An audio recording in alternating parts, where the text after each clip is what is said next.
Talk about Frieze that Penrose time. Okay, thank you, Emily, very much for the invitation. It's a pleasure to be here, of course. Yeah, and it's always nice to see like so many women in representation theory. So my talk will be quite a shift from the previous talks because it will be more about combinatorial representation theory and more about categories. And I think we will hear more about this during the afternoon. And I should also say that this is all joint work with my postdoc experience taken. And there's also some of the pre-work to this is from the workshop WinArts 2 that will also appear later. And the work of Gutzger, so the Penrose tiling stuff. This is on the archive that is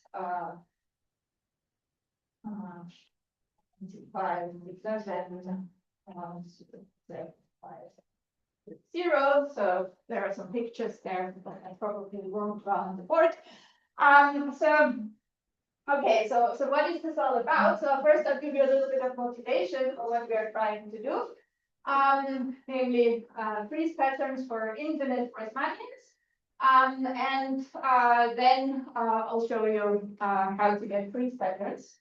And so the first part is about convex-Coxeter friezes. So now I don't have a good board thing here because I don't have space for my number 1 section. So I'll put it here. So the first one is motivation. This is so convex-Coxeter friezes.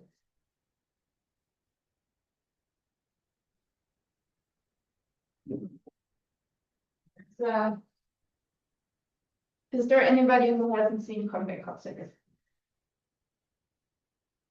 Okay, there are at least one person who hasn't seen it. But I drew here, so what is a convex-Coxeter frieze? It's an array of numbers that starts with a row of zeros, then you have a row of ones, and then you have like some rows in between. And all of these entries, Mij, they're all positive integers, so Mij are all greater than 0, and Mij are all integers. And you have finitely many rows here, and you have exactly, I'm not sure if that's visible, so that should be W plus 1. So you should have W many so-called non-trivial rows in between. And well, you cannot put any numbers here, so these numbers have to satisfy a certain condition, the so-called diamond rule. The diamond rule means whenever I take a diamond here, so something like this, so 4 entries, then you have to satisfy, so I'll draw it here, A, D, E, C, the diamond numbers, then we have to satisfy A, D minus B, C equals to 1. And so this is the rule for these Frieze patterns. In case you're wondering if such things exist, there is one. So here you see, for example, you say 2 times 5 minus 3 times 3 is 1, and so on. And I omitted the rows of zeros because we know that there should be zeros. And so if you look at these friezes, and what Coxeter already proved in the end of the 1960s, beginning of the 1970s, is that each CC frieze is periodic in the horizontal direction.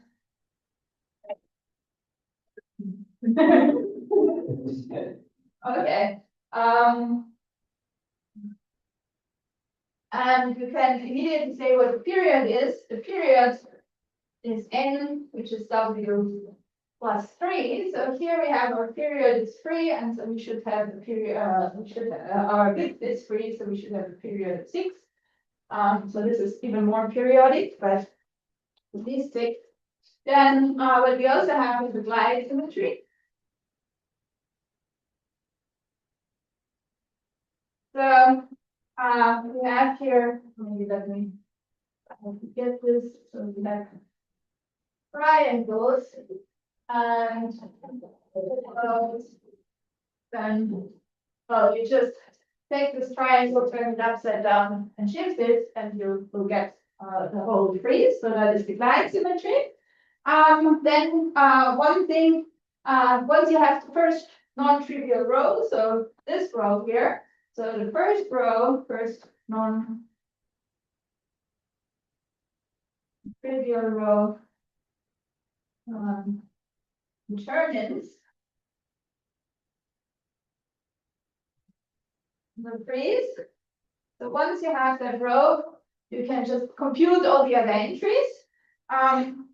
And this first non-trivial row, although it doesn't really appear in the rest of the talk, this is called the liquidity sequence. So you only need finitely many entries here, because you know the horizontal periodicity. And then one fact that's actually a theorem is the Conway-Coxeter theorem. That's from 1971 or 73, I think. That one. Namely, it says that the set of DC friezes of width n minus 3, so W is in 1-to-1 correspondence to triangulations of n dots. You take a polygon with n vertices and you can associate a frieze to it. So how does this work? So let me just explain that in the example. So here we have n equals 6. So we should have an hexagon associated to this. And so how this works is you take the first liquidity row and then each number gives you the number of triangles in a triangulation incidence to each vertex. So now I have to see if that works out. So we have, so in the first vertex we should have 2 triangles, in the second we have 1, and so on. I just brought a triangulation.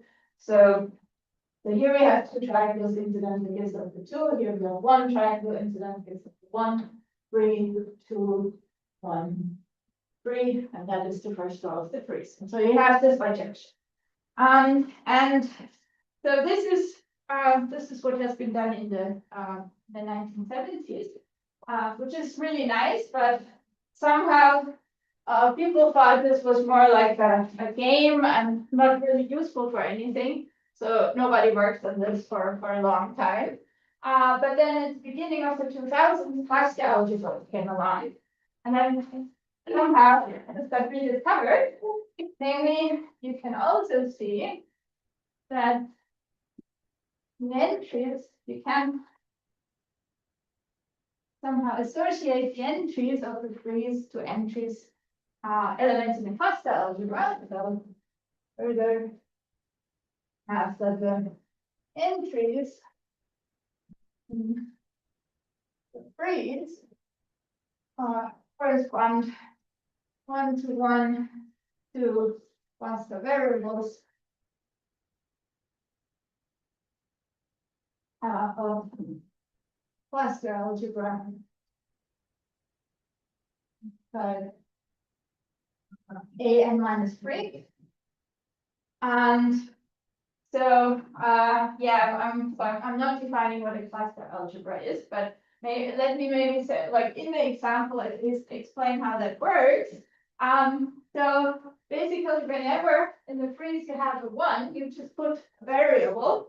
And so in this example, you would have some, take this here. So instead of my 1, so I'll just put variables x1, x2, and x3. And whoops. Good. And then I use the frieze rule to calculate more elements. And then, so for example, here I would get 1 plus x1, x3 divided by x2, and so on. So I can calculate all the entries here. And so if you know something about cluster algebras, then you see these are this is like your initial seed, and then the other entries will be precisely the other cluster variables which are obtained by mutation. And you will only get like finitely many, so this many, and then it will repeat. And it's also like it's easy to see how to get from this one to this one. So you just evaluate the cluster variables with 1 to h3 to 1, and you reach the Frieze. And so this is one thing. So cluster algebras, and then another thing is that you can go a bit further, and you can do cluster categories. So you can also associate cluster category of type AN minus 3. And so the construction of this, so this is due to March, Reinke, and Todorov from 2006. So you construct this cluster category of type AN minus 3. That is just write down what it is. So it is the bounded derived category of modules over AN minus 3 quiver. So I haven't really explained what a quiver is, but you see it's a half algebra of a certain quiver, and then you mod out by tau inverse and the shift. And so the shift is the shift of the derived category, and tau is the so-called Alexander Writing translation. So it gives you a nice triangulated category that has, in the case of AN minus 3, you only have finitely many indecomposable objects. So precisely finite plus an extra one.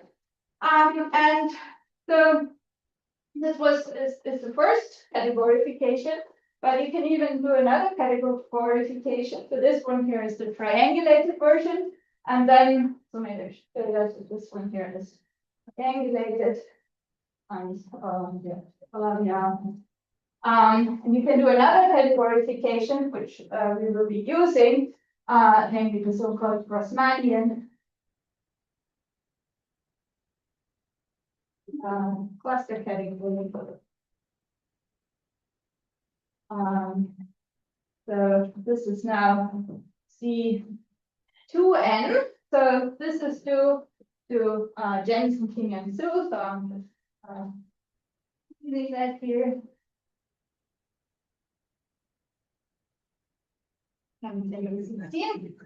So the construction, the construction is a bit different. So this one here is coming, you take quivers for finite dimensional algebras, but this one here is you're actually looking at maximal post-Macaulay modules over a certain curve singularity, and you take the xy modulo x to the n minus y to the n minus 2.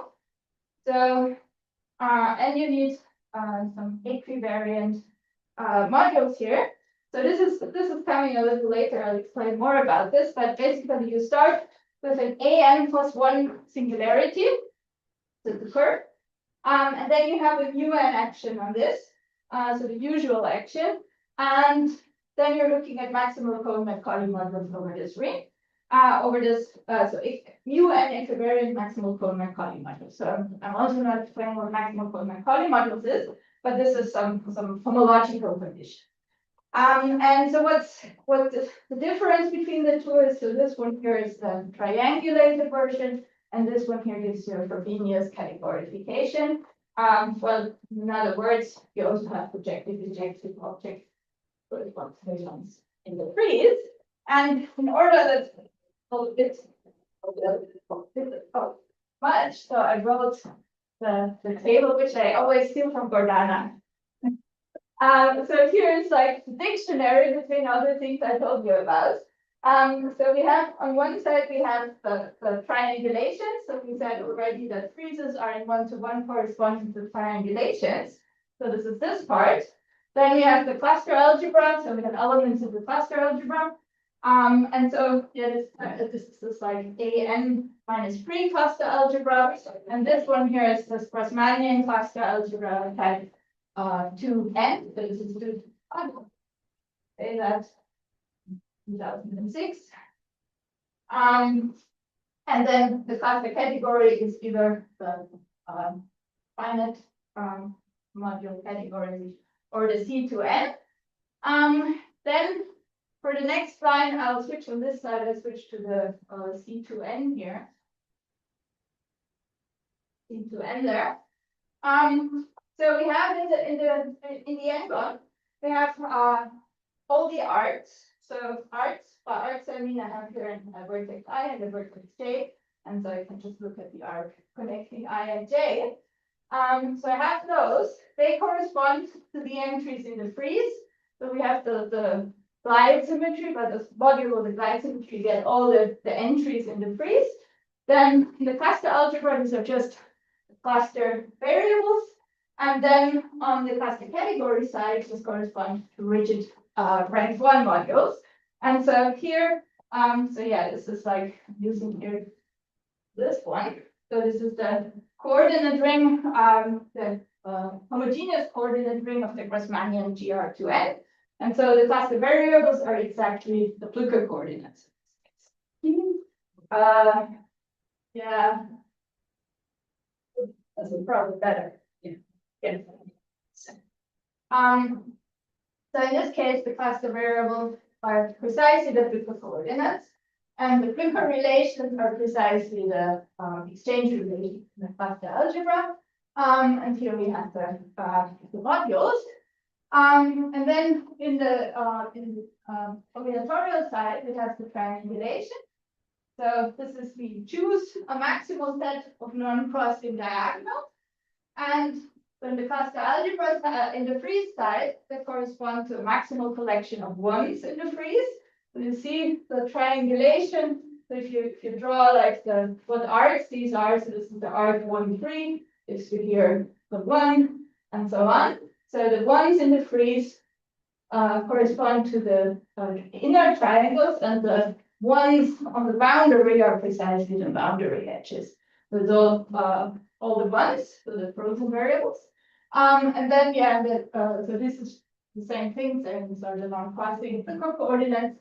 And then on the category side, we have to choose a so-called tilting object. And so tilting object means you choose a maximally rigid object. So this means this is like the sum, a direct sum of n. No, I'm not writing how many, sorry. Because it's like the number of inner diagonals plus the outer diagonals. So it's n minus 3 plus n, I think. It's n minus 3. Oh, this is right. And so I have here some j. Yeah. So I have some of these MIJs. And maximally rigid means that the x between those MIJ, they all vanish and I cannot add anymore. So this is a cluster tilting object. And then, yeah, if you know something about cluster algebras, they're constructed by this process mutation. And so we can do this in all cases, but I won't be talking about it. But maybe the nice thing is the geometric interpretation. So a mutation in the combinatorial picture just means you flip diagonals. So you have a triangulation, and mutating means you just flip one of the diagonals. Good. So far so good. I mean, so if not, then so I should mention one more thing, which I already said here is how to get from one side to the other side. So if you want to get from the cluster category to the cluster algebra, here is a nice tool. So going from here to here, we have the so-called PC map. That's the Calder-Chaputon map or cluster character. So this is originally to Calder-Chaputon for the triangulated case, and for the Frobenius case.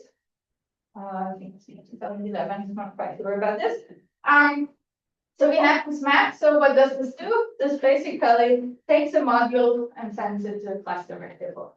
And well, I don't write down what the formula is because it's some rational expression in terms of other characteristics of river Grassmannians. But if you put in a module, it spits out some as the variable. And then the nice part is, well, if you're here, then you can also go directly to the Frieze.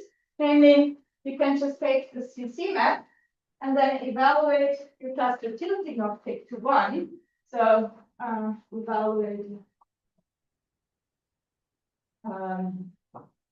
this T to 1. So that's what I basically did in the example. I just have the cluster variables here and evaluate them to 1, and then I get that all the other entries in the Frieze will satisfy the Frieze relation, and I get a convex constitutive. And then also for representation theory people, here the nice thing is that we have a so-called Auslander rising quiver, which consists of all the modules and the maps, the irreducible maps between the modules, and this looks precisely how the Frieze, like this, precisely the shape of the Frieze, and so it really gives you a one-to-one first. So this is very pretty, and so now I'm nearly done with my motivation. Namely, the further work is then, well, how? So we were asking the following. So put it here.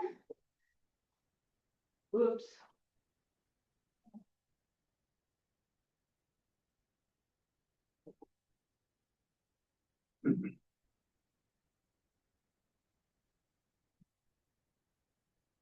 We only use the example anymore. At least I hope I don't need the example anymore. I'm not redrawing it.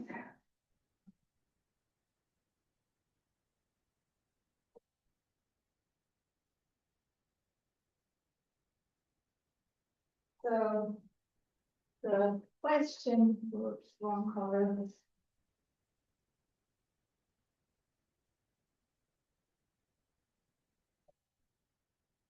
There are several questions.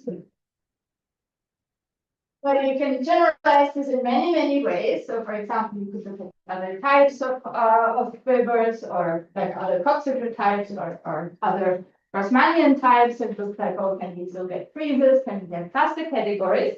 But we were asking, what happens if we just like go to infinity? So, what happens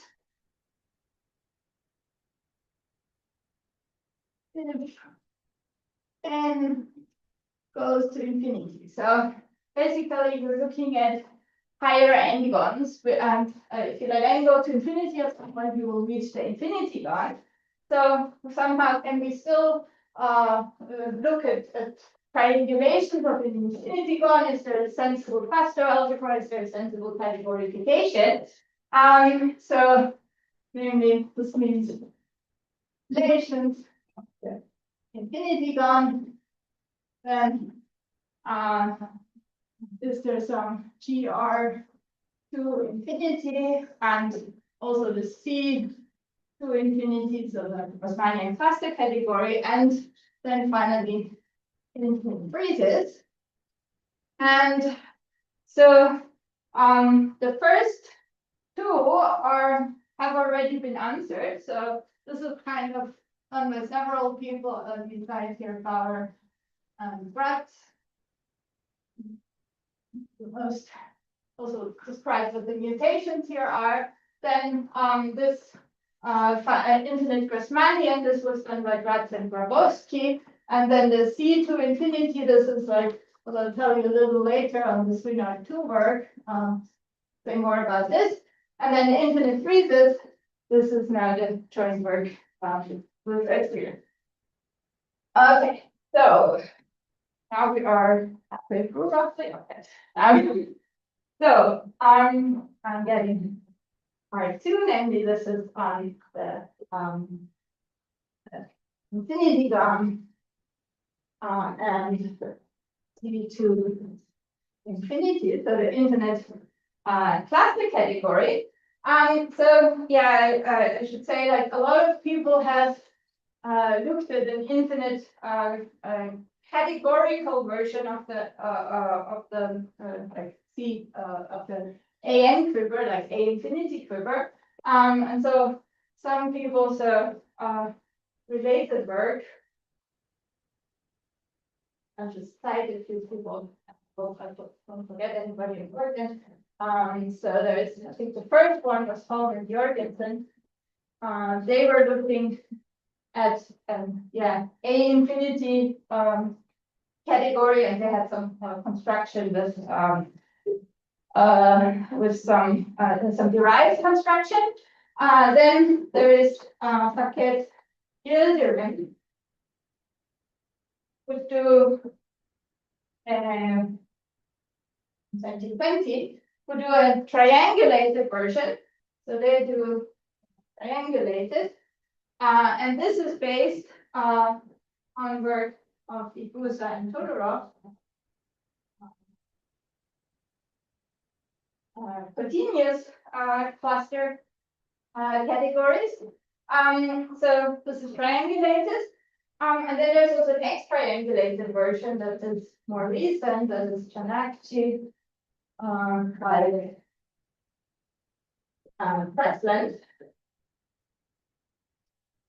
on 24. And they do X-triangulated and relate that to Python theory. So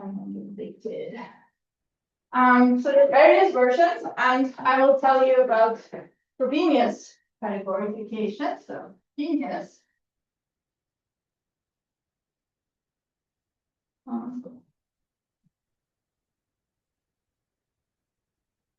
So this is new. So this is the SwinR2 work. So this is ACSES. And so this is August. I write it once, I've done write ACSGS. Museum of Graz. Control. And this is 23 and 4. The path straight to the theorem. So the constructions of what we're doing is we construct an infinite Grassmannian cluster category. So from this, I erased it, but from the Jensen-Kinsu description of the Grassmannian cluster category. So let me just recall this. So the construction of JKS is n goes to infinity. So what we had here is, so we had this MCM, you have n invariant modules, and then we had this coordinate ring, the xy, 1x2 squared minus 5 and minus 2. So this not only works for 2, but also for higher k, but I'll do it for the 2 case. So first of all, so what is this mu n action? So the mu n action is, so you have an nth root of unity, and the action here is, so this mu n x on C2, and you have that x goes to psi x, and y goes psi inverse y, and this is the general side. So now if we let n go to infinity, then what happens to the mu n? So mu n becomes the infinite group. So this becomes a C star action. Then here, so the heuristics is that n gets really big. The y part of this equation gets really small. So we just forget about the y part, and we just have like maximum Coleman-Macaulay modules over Cxy mod x squared. And then that is actually isomorphic. So instead of looking at this C star equivariant modules, you can see that this is actually same as the graded category of x y mod x squared.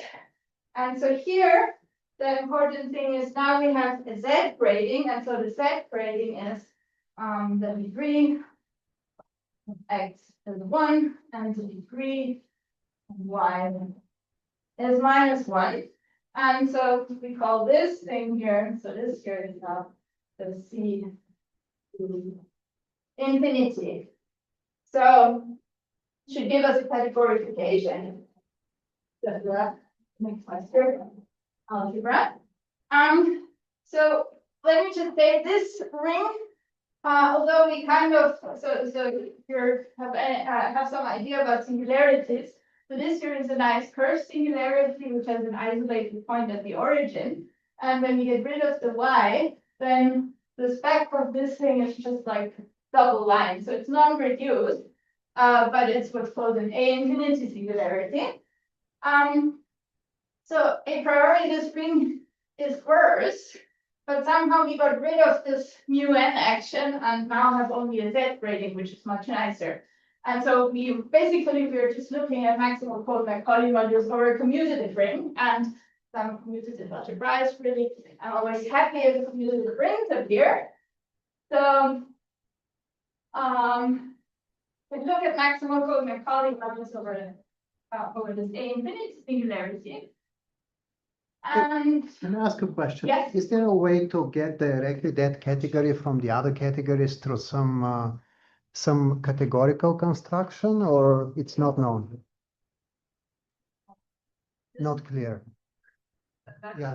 That it has the properties that we expect it to have, but yeah, Not clear. not Maybe clear. not. Mhm.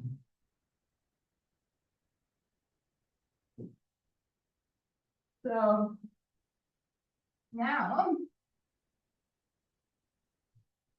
I'm just running out of time. So we're just reduced to studying maximal Coleman-Macaulay modules over this. And so the theorem says that basically everything works as it should work. So we get that the generically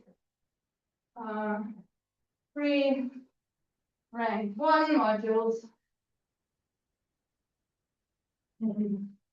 e to infinity, they correspond one-to-one certain ideals in the ring, which I'm not writing down, but they correspond, if you go to the Fluker coordinates, they correspond to Fluker coordinates, pi, where I is some 2-element subset in that. So precisely like infinite Fluker coordinates. Then yeah, all of them are rigid. So you have exactly that so these modules of mi. Then you can show that these are at the mi the x vanishes if and only if the corresponding Fluker coordinates are now crossing.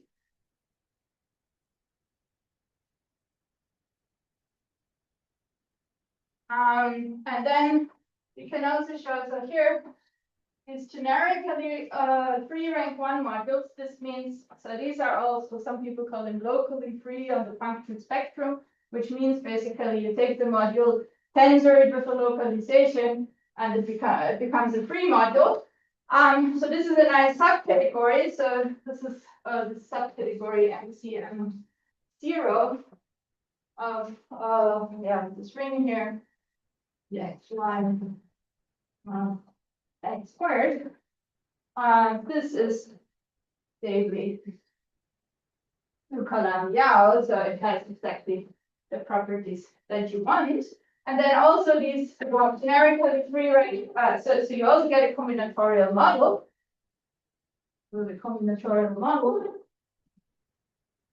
is that you can associate all arcs of the infinity gun to a maximal Cohen-Macaulay module. So you have, let's call this R. It becomes easier. So you have the ring itself, R, and you can shift it. This corresponds. So now my infinity gun, I usually draw it on a circle, and I have one vertex that's infinity, and then just the integers giving me the vertices. So this RL, this corresponds to like the boundary arcs. Maybe this is just B minus, or here, so minus L minus L minus 1. So these are the boundary arcs. Then I have the so-called infinite arcs. They are, I'm not explaining where the modules are coming from. So these are maximal Cohen-Macaulay modules over the infinity singularity. So those ones correspond to infinite arcs. So something like here, minus L. So these are infinite arcs, and then I'll also get finite arcs that correspond to ideals generated by X, Y, I shifted by L. In blue, they are over here. So here we go, minus L, L minus I, and minus L plus 1. So you have all kinds of arcs, and they correspond to the modules over this singularity. And also the modules have been classified way before, so this is quite prior. And so one can associate the arcs to it. And then also you can ask, like, what about the triangulations? So the indices might be completely off. So what about the triangulations? So actually the triangulations correspond to so-called almost maximally rigid subcategories of E to infinity. And so here now this is a new phenomenon. So it's not just cluster tilting subcategories. So there are like somehow, it's a weaker condition. And so if you want here cluster tilting, so if you want here instead cluster tilting, and you need to add so-called fountain triangulations. So you get, so these are triangulations that are before, and we have like one point that has infinity many arcs on both sides, and then also one infinite arc. So that's fountain arc. And yeah, these are all the triangulations. And so I have like 3 minutes left or something, hopefully. Yeah. Okay. Yeah, so 3 minutes. Okay, 3 minutes. So now I can say, so now we have the triangulations. This is still work of the winner too. And now how to get to the Friezes is we follow the same recipe as before. The recipe was always like we had triangulations, and then we had this cluster character. So we need a cluster character. And thankfully in Paquette Gilderim, it was done for the triangulated version. So we needed to extend that to the previous version and then make sure satisfies all the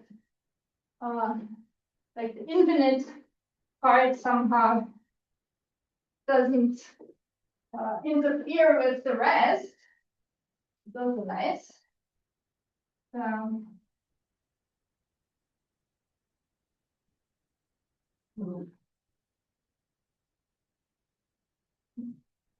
So now part 3. Friezes. So this is now the theorem. So if we take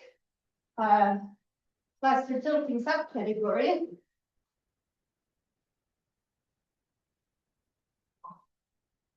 So meaning we take a fountain triangulation of the infinity gun, then we can define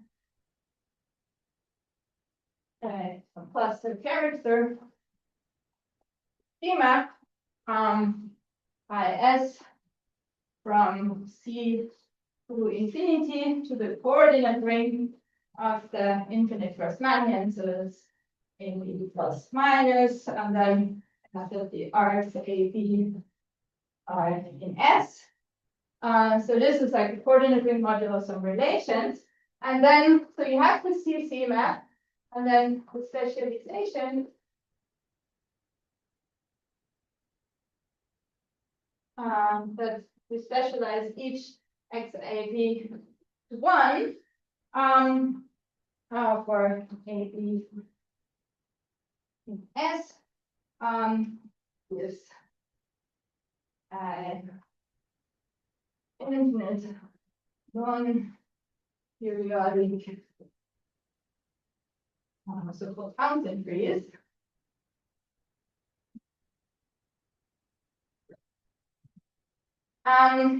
So okay, so now I should, yeah, I don't really have time to draw it, but so if you look at the paper, there are some pictures of it. So what happens is that, well, the Frieze relations are still satisfied. Then, so on this cluster category, we have to make sure somehow that the infinite arcs don't play any role in the exchange relations or the mutation relations. And indeed, it doesn't, because if you look at the AR quiver of that thing, it has like two disconnected components. So it has the component that is coming from this generically free rank 1 modules. That's one component. And the other component is just the infinite arcs. So they do not talk to each other. And so you can just look at this component, and this will give you the Frieze. And then one thing, if you're at the Frieze point, so this fountain Frieze, this basically looks like, so you have your Frieze starts here, then here's the fountain point. And we have the other side of the triangulation, and so you get entries here and here. And then if you would evaluate the cluster character on this region here, this is like corresponds to the triangulation. So this would correspond. So you can evaluate. So you can associate values to this part of the Frieze. You get infinitely many, and you get values of this part of the Frieze. But somehow, if you want a value for any arc that crosses the fountain here, then it will cross infinitely many arcs. So if you evaluate the cluster characters 1, it will give you infinity. And so here, strictly speaking, you would have like all values infinity. So doesn't make any sense in the integer, so we can just leave that blank. And I think I'm pretty much out of time. But I should say that you can also relate this to, so certain of these fountain triangulations you can relate to Penrose tilings. And yeah, like, yeah, modulo is like Taylor equivalence of Penrose tiling. So I can tell you more if somebody is interested in that.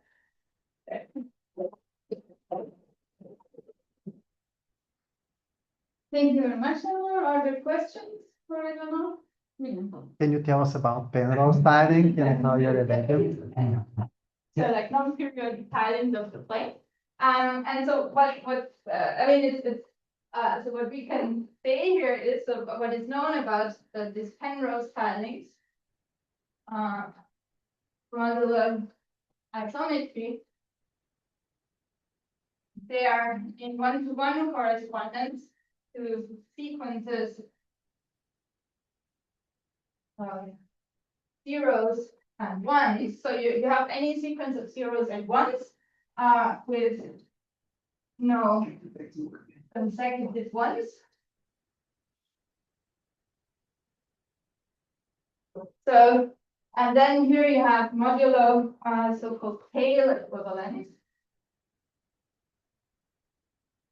And so what we can do is we can take a fountain triangulation where we basically we look at the fountain point, and then whenever we have, so we count from the fountain point. So we have here the fountain point, we call it 0, then 1 Campion arc, then 2. So we count like how many arcs do we have. And whenever the arc is in the triangulation, I'll give it a 1. And if it's not in the triangulation, I give it a 0. And so I get one of these sequences. And so not all of the triangulation will correspond to Penrose tilings, because we could have 2 of these fountain arcs next to each other. So you have to reduce to so-called special fountains. But what we can show is that this Taylor equivalence precisely corresponds to finite mutations of arcs. And so you get also one-to-one correspondence of these special right fountains, as we call it, modulo finite mutations, and Penrose tilings. Eleanor, are you evaluating CC map on infinite arcs? No, No. we're just ignoring the infinite arcs. So that's the whole thing. If you look at the arc cover, this is just a different component, and we're just not touching it. Okay. Yeah, question. But when you define the CC map, do you also have the geometric differentiation with like whatever characteristics of? I think yes, but I mean we're taking this from your paper, so it's a very. But we are not evaluating at the infinite arc, so it's the usual. Yeah, it's just, Okay. so you basically you ignore the we're like Infinite part. yeah, the infinite part. So it's still variance. Yeah. Yeah, if you look at somehow it's type A and it's the same, but when you look at it, if it's infinite, it doesn't matter, but you're still counting finite. Yeah, it's like if you Yeah. can have Yeah. from A to your point. Yeah, somehow you whenever you cross the fountain point, we're just cannot interpret this nicely. If there are no other further questions, let's thank Eleanor again. And we resume in 5 minutes.